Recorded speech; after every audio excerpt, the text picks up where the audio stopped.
Hi అండి. First time instant ఫలూడాని try చేస్తున్నాను. ఎలా ఉందో మొత్తం అయిన తర్వాత చెప్తాను. ఇక్కడ కాచి చల్లార్చినటువంటి హాఫ్ లీటర్ పాలను తీసుకున్నాను. అదే గ్లాస్తో హాఫ్ గ్లాస్ వాటర్ని తీసుకొని ఈ రెండింటిని కలిపి ఒక బాయిల్ వచ్చే వరకు మరిగించుకోవాలి. ఇందులోనే ఫలూడా మిక్స్ని వేసి మొత్తం కలుపుకుంటూ మిక్స్ చేసుకోవాలి. మిక్స్ చేస్తూనే కలుపుకోవాలండి, లేకపోతే లంప్స్ ఫామ్ అయిపోతాయి. ఇది మొత్తం చిక్కబడే వరకు మరిగించుకోవాలి.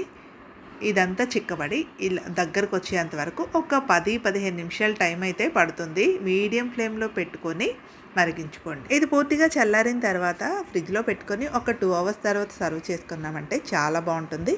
తాగేటప్పుడు కొద్దిగా ఐస్ క్యూబ్స్ వేసుకొని 1 స్పూన్ సబ్జాలు, మీకు నచ్చిన ఫ్లేవర్ ఐస్ క్రీమ్, పైన కొద్దిగా గార్నిష్కి మీకు పైన కొద్దిగా డ్రై ఫ్రూట్స్ వేసుకొని పిల్లలకి ఇలా ఇచ్చారంటే చాలా బాగా నచ్చుతుంది. టేస్ట్ అయితే సూపర్ ఉంది. పిల్లలైతే బాగా ఎంజాయ్ చేస్తారు. Thank you for watching.